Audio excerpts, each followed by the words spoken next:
In this video, we're going to walk through how we can construct a tree diagram, which we're going to use to assign probabilities to sample points in a particular kind of experiment.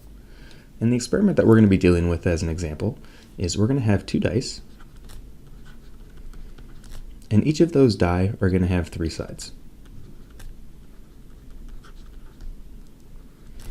That means if we were just to roll one of these, the possible outcomes for that single die roll would be 1, 2, and 3.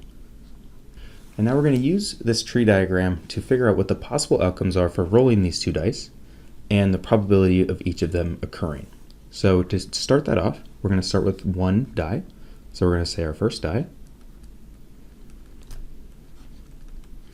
And we're going to have that as a root node for our tree diagram. So it's a single point, and it has three possible outcomes. So if we're rolling a single die, we can get a 1, we can get a 2, and we can get a 3. So now that we've assigned what it looks like for our first die, now we need to associate the possible outcomes for our second die. So we're going to say second die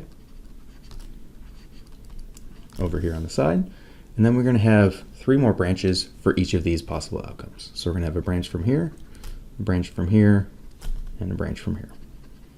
And we're going to have the same three possible outcomes. So we're going to have a 1, a 2, and a 3 for each of these. So 1, 2, and a 3, and 1, 2, and 3.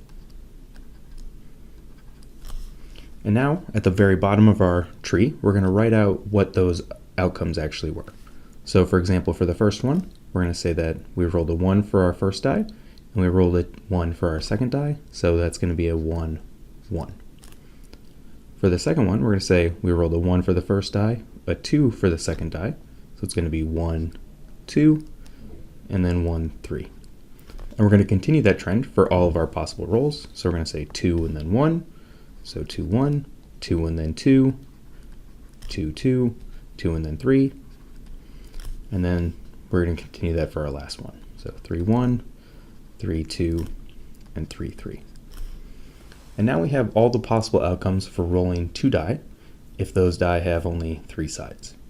And we can actually use this to figure out probabilities. So if we wanted to say, what is the probability? What's the probability of rolling a 1 and a 2?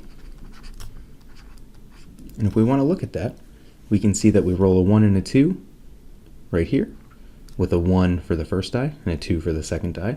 And we also roll a 1 and a 2 here, where we rolled a 2 for the first die and a 1 for the second die. So if we look at that, we're going to say that the probability of that happening is we have 2 outcomes where that happens, and we have 3, 6, 9 total outcomes. So we can say the probability of that happening is 2/9.